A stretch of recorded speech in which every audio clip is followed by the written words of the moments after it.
Radio Equinoxe 93 FM. La fréquence positive.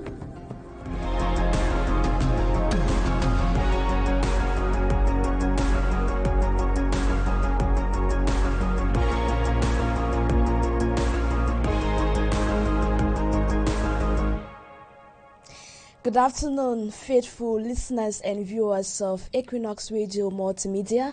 Thanks for keeping the rendezvous with us on this edition of your health program, You and Health, aired on Equinoxe Radio Multimedia.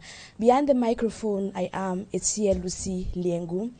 Childhood is a critical period for growth and development, yet many children in Cameroon and across the world face challenges such as malnutrition, obesity that impaired their progress. Today, with a nutritionist, we'll be looking at child growth and development, focusing on the causes and why not the solutions that parents and also caregivers can implement. But before I introduce my guest, I would also like to give out the numbers for those who would like to participate on today's edition. We have on your screen 67054 7049 67054 7049 or 656622222.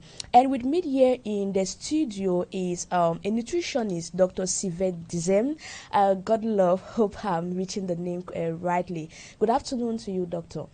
Good afternoon, Madam Lucy, and good afternoon to all our listeners. Thank you for always honoring our invitation. Thank you. My pleasure. Yeah, straight away, without any waste of time, we'll go to our first question. We'd like to know, what is the role played by nutrition when it comes to child growth and development? Okay, nutrition has a big and crucial role when it comes to the aspect of growth and development in children. And so, with children, they need a lot of follow-up. And without nutrition, without proper nutrition, these children are bound to normally face a lot of challenges, are normally bound to face a lot of good problems. So nutrition play a vital role in ensuring that what the child or what the infant needs for proper growth and development, it is there. Which, if it is absent, we will definitely arrive at the stage of malnutrition, which is more critical. All right. And now, how does breastfeeding during pregnancy influence child growth and development? I think feeding during pregnancy, it doesn't just end at just feeding during pregnancy. It goes as far as feeding before pregnancy. And so, during pregnancy or even before conception, there is a lot that has to be put in place.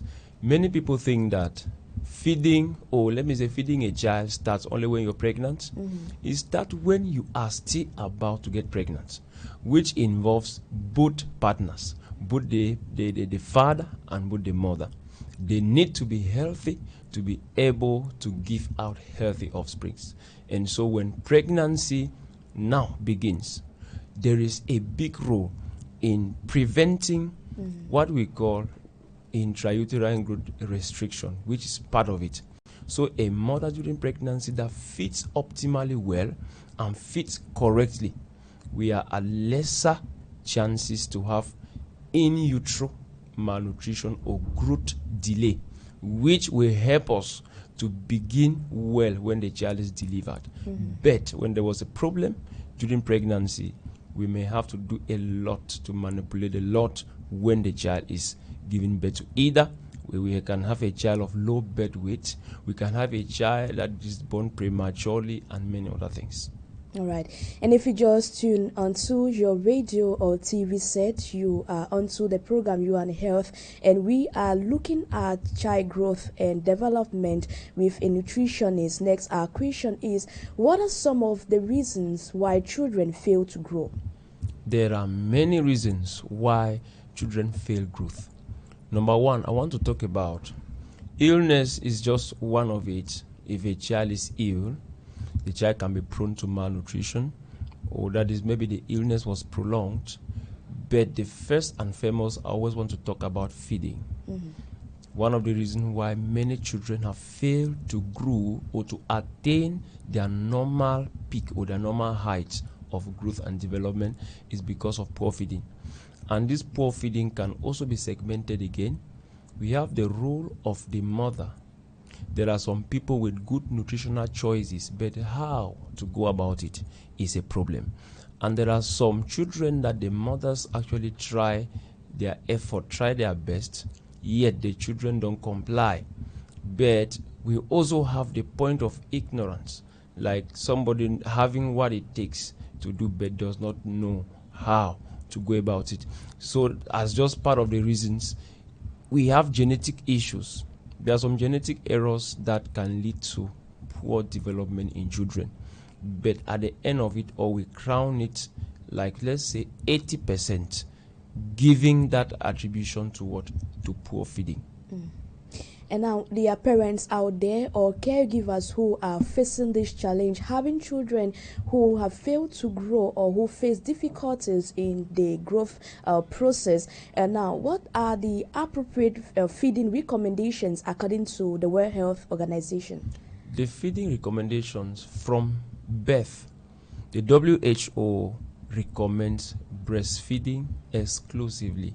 What I mean is all children should be on breastfeeding without any mixture up to 6 months. And they also recommend that at 6 months net, children who were on exclusive breastfeeding should be able now to add up what we call complementary feeding. That is, there are some recommended foods that can be added up to breastfeeding just to top up, because by 6 months, breast milk will still offer us up to about 60%, 80%. Now, there is a small portion that we can now do complementary feeding. This is where many mothers have missed it out. Some of them have taken their time to feed their babies exclusively on breast milk up to 6 months, but they did wrong choices and wrong methods of introducing. So at these 6 months, any mother, whether your child is ill, growing well or not, you need a service of a nutritionist or a nutrition expert in any dimension to be able to put your child into consultation to check, is growth happening well, was it happening well, so as to continue appropriately to avoid the challenges we have. Like a mother will say, my child has refused food. I've done all, the child has refused food. No child was meant to refuse food. And no child normally is a disturbing child. There is always messages that they are sending with some of those gestures. Dr. Godlove, you are a nutritionist at the Bingo Baptist Hospital in Bopi here in the city of Douala. I would like to know from you, at what age should children start to see, to crawl, or why not to walk? At what age? Okay, we have children that can start to sit at age 4. Those are children who are developing fast. Now at age 4, a child can start sitting with minimal with support, not just minimal, with support. At age 5, a child can sit with minimal support. At age 6, a child who is developing normally, whether fast or slow, should be able to sit without support. And between 7 and 8 months, between that 6 months even, there are children at 6 months that they will sit and change position. So by 7, 8, children should be able to crawl around. And also, to our listeners, we should also note that not all children crawl actually. There are some children that skip that stage. So by age 7 and 8, if a child is not crawling, it may not yet be a problem, but you have to evaluate what the child is able to do. By 8, 9, a child can already be very active when you can put the child to hold something. The child may stand and remain. Age 9, some children, fast growing, can already start standing on their own. But by recommendation, even what WHO gives us, by age 10, a child that is growing normally should stand and walk, and it can go up. Now we can start to think that if your child is at 1 year, no effort to stand, no effort to walk, we are already at what we call growth delay. We should verify. So the thing is, before a child moves from one stage to another, always make sure as a mother, as a caregiver, that this child is being followed up to know what are the various steps in development that I need to expect from my child. So that at 6 months, if your child cannot sit at all, no effort, you should be able to signal a nutritionist. If by age 10, the child cannot make any effort to stand, even to hold something, there are already deficiencies that we are suspecting. So what I will advise is that be friendly with a nutritionist wheresoever you do the follow-up of your child, so that they can quickly detect to you when there is a problem and what we can do. And children's issues related to feeding, they are very easy to manage, especially when they are still very young. And when they get chronic, they also get challenging in the management. And can a mother's health condition equally affect the development of a child? It can affect minimally, in the sense that if a mother is ill, the mother might experience low breast milk flow. It doesn't happen to all. And for that reason, a baby may not be able to obtain that which is supposed to come from breast milk exclusively, and to that portion of those nutrients that are absent may play part negatively in development. But it's just in few cases. Why is it necessary to consider timely complementary feeding at the age or at the age 6 months to say? At 6 months of age, we consider from birth up to 6 months, majority of the nutrients that the child needs comes exclusively from breast milk, except for some few which medical doctors already substitute from birth. Yes, for example, something like vitamin D, the quantity breast milk produce or the breast milk gives is not up to the recommended quantity. That is why most all children that leave the hospital, there's always a kind of vitamin that they give them, cholesterol, they give them to substitute for those few vitamins. But at 6 months, the nutritional needs of a child or of every growing child increases. We can have children of 6 months, they are at high needs of iron, they are high need of vitamin C, high need of vitamin D for proper bone, calcium, bone development and growth and all. So at 6 months, breast milk no longer gives 100% nutritional needs. And to that effect, we will need now to bring in the complementary feeding. And it is called complementary feeding because it is adding up to something. And so when we bring that up, it is able to add up now what breast milk was not able to give up to 100%. It completes and the process continues as such. And it changes as time is going. 9 months, 1 year, that's how the change continues. Though there are some health conditions that might impair the development of a child, but there are also some common errors that mothers or caregivers do make that really retard the growth of a child. We'd like to know, what are some of these errors? Number one error that I would think that mothers do, we have the issue of impatience. Every child is unique. That is what, if you never believe that, you always arrive at the problem.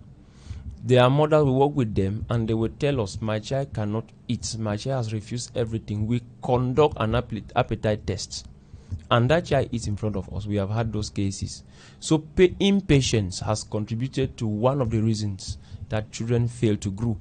We have mothers that don't seek for advice, they don't seek for knowledge. Some they think that I already know. And there are some that get advices from wrong sources. You can have a neighbor, I gave this to my child, and my child took. So also take and give to your child. And with that, they forget that children are unique. So our role is that we assess your child, we look at the needs, and we recommend your diet based on your needs. And there are times that mothers do abandon their children to maybe so-called nannies or other forms of caregivers. And what we've also noticed that some of them, they are not always that very fair to those nannies and they end up not doing the work at all. Practically don't feed those children, and it comes up to be a problem. And another thing is also that parents, there are times that a mother just says, since this child has refused food, let's leave the child. Whensoever the child is hungry, the child can eat. We don't bother. Or some will consider that children, there are some children that they are slim. Maybe my child was meant to be slim, which falls under the canopy of ignorance. But I want to just clarify this to say there are slim children as well as there are also fat children. But what we work with, there are ranges. What WHO gives us as our chart, what we monitor growth, it is in ranges. So if your child is slim, the child should be slim to the level of slim children.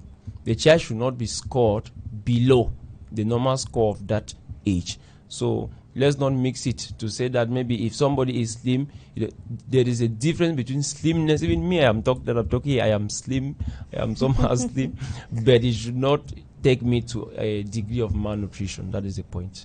All right. And how can malnutrition lead to obesity? Let's find out. Now, malnutrition, as we always say, some people think malnutrition is attributed to children.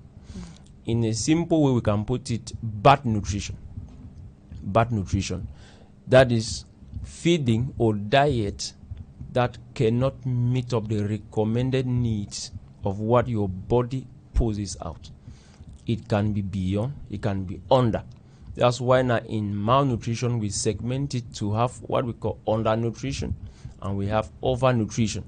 And so anybody that eats or consumes food beyond the normal recommendation, or we always put it like this, when energy intake does not balance energy expenditure, that is, energy expenditure is lower and energy intake is more, it can result us to what? Obesity. And when obesity now sets in, wrong choices of food or wrong timing of food. There are people that think that I can only eat one time. Those are very good candidates for obesity because your body will adapt to a system of always keeping food. Yes, the system the brain works on, the way the brain interprets information is that when food supply was coming in and coming in at a certain moment, it is being rationed. The brain interprets it to famine. And so it will start to work on a system of keeping. So the little you consume, that is how it goes to the store. And the worst of it is the people that eat once and they eat better in the evening. Those are very good candidates for obesity. So it has a big, in fact, obesity is malnutrition. Yes. Briefly, let's talk about the catch-up. Is it possible for a child that is experiencing growth delay catch up in the long run? Like, what can parents do? Okay, catch-up is possible within a frame of time.